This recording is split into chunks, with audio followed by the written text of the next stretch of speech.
Andrew Bates, our new Deputy Press Secretary. Anyone who covered the Biden campaign knows Andrew quite well. And he just joined our team after staying on the transition for the last 2 months.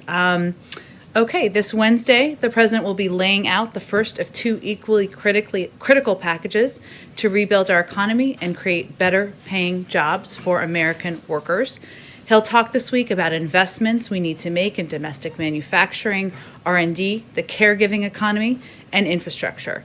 In the coming weeks, the president will lay out his vision for a second package that focuses squarely on creating economic security for the middle class through investments in childcare, healthcare, education, and other areas.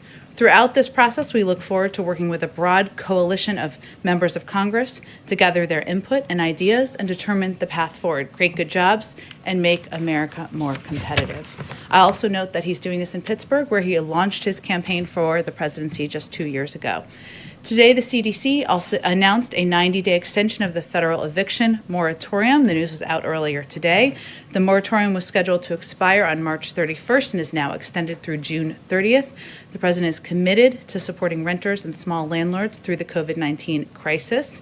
Essential to that effort is, of course, the American Rescue Plan, which delivers an additional $21.5 billion in emergency rental assistance to help millions of families keep up on rent and remain in their homes. This, of course, is an act that included coordination from the Treasury Department, from HUD, from the USDA, the CFPB, and the FTC. They're all coordinating efforts. Today, the White House convened leaders from across the administration and is taking coordinated steps to announce a set of bold actions that will catalyze offshore wind energy and create good-paying union jobs. The president recognizes that a thriving offshore wind industry will drive new jobs and economic opportunity up and down the Atlantic coast, in the Gulf of Mexico, and in Pacific waters. We just released a fact sheet on this announcement, pretty detailed. The Department of Interior, Energy, and Commerce announced a shared goal to deploy 30 gigawatts of offshore wind in the United States by 2030, while protecting biodiversity and protecting ocean co-use. Meeting this target will trigger more than $12 billion per year in capital investment in projects on both U.S. coasts, create tens of thousands of good-paying union jobs, with more than 44,000 workers employed in offshore wind by 2030, and nearly 33,000 additional jobs in communities supported by offshore wind activity. It will also generate enough power to meet the demand of more than 10 million American homes and avoid 78 million metric tons of carbon emissions. Additionally, the U.S. Department of Treasury's Maritime Administration today is announcing a notice of funding opportunity for port authorities and other applicants to apply for $230 million for port and intermodal infrastructure-related projects through the Port Infrastructure Development Program. Last item is I have an update for you on the flooding that has occurred in the Tennessee Valley. The Department of Homeland Security and media sources report 4 fatalities and over 150 rescued in the Tennessee Valley as heavy rainfall swamped the area, flooding homes and roads, including parts of Nashville. The President and the White House continue to monitor the situation very closely and stand at the ready should any federal assistance be requested or required. At this time, no requests for federal assistance have come in. The National Weather Service reports over 9 inches of rain has fallen over the past 24 hours, of course, causing this massive flooding. Jonathan, why don't you kick us off? Thank you, Jen. The CDC director today delivered an impassioned warning against a rise in COVID cases and said it filled her with a sense of, quote, impending doom. We are seeing cases rise in many states.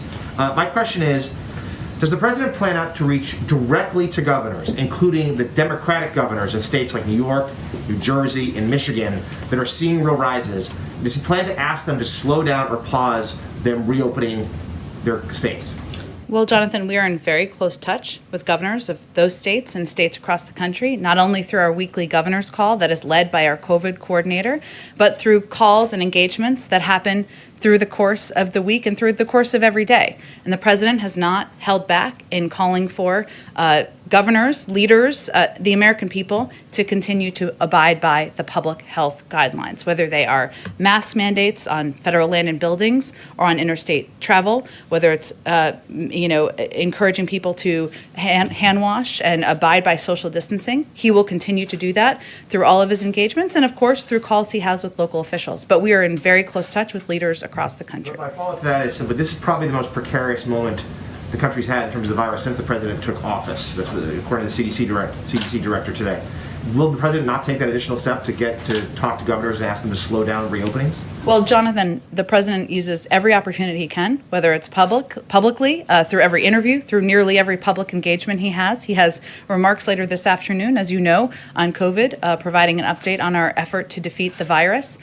He also does that through private engagements as well. But there are a range of officials at very high levels who are in touch with governors and leaders across the country who will continue to emphasize the need to abide by public health guidelines. And one other topic. Earlier, Majority Leader Schumer is making the case that budget reconciliation can be used once more in the fiscal year of 2021. If the Senate parliamentarian agrees his argument, this could be used a couple more times over the next year or so. Does the White House support that move, and what would it mean for the president's agenda?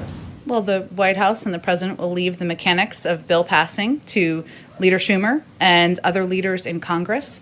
Our focus is on proposing an agenda, an ambitious agenda, to invest in infrastructure, to help caregivers across the country, to ensure that we are doing more to help Americans get through this challenging period of time.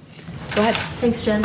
On infrastructure, since the president is set to unveil his proposal in a couple of days now, what is his current thinking or his economic advisor's current thinking on how much of this package needs to be paid for with tax revenue? Well, the president has a plan to fix the infrastructure of our country. We're currently 13th in the world. No one believes we should be there. And he has a plan to pay for it, which he will propose. But right now, once he proposes that, our focus is also on having that engagement and discussion with members of Congress. If they share a goal of building our infrastructure for the future but don't like the way he's going to propose to pay for it, we're happy to look at their proposals.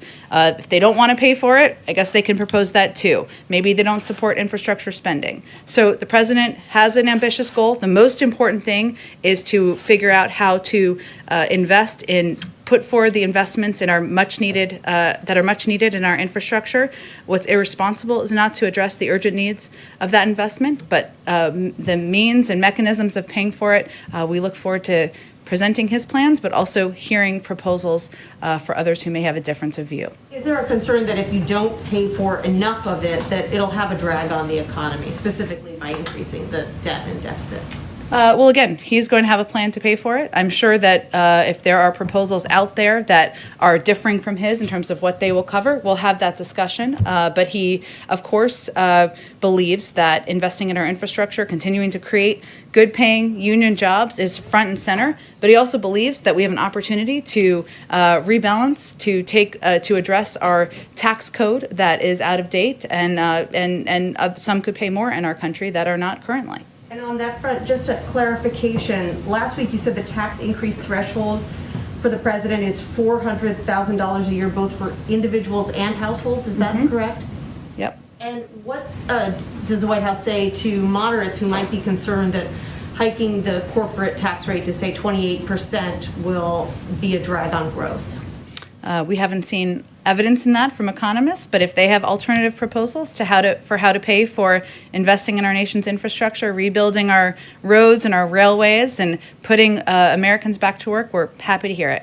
And then finally, on the vaccine, Andy Slavitt talked about the idea of a vaccine passport in the COVID briefing this morning. He said it's primarily going to be spearheaded by the private sector, but what's the president's position on whether, once the vaccine is more readily available, businesses should be able to tell employees who don't want to get the vaccine for whatever reason that they can't come back into the workplace, or that airlines could reject people from getting on the plane if they have decided not to get a vaccine? Well, we're going to provide guidance, just as we have through the CDC.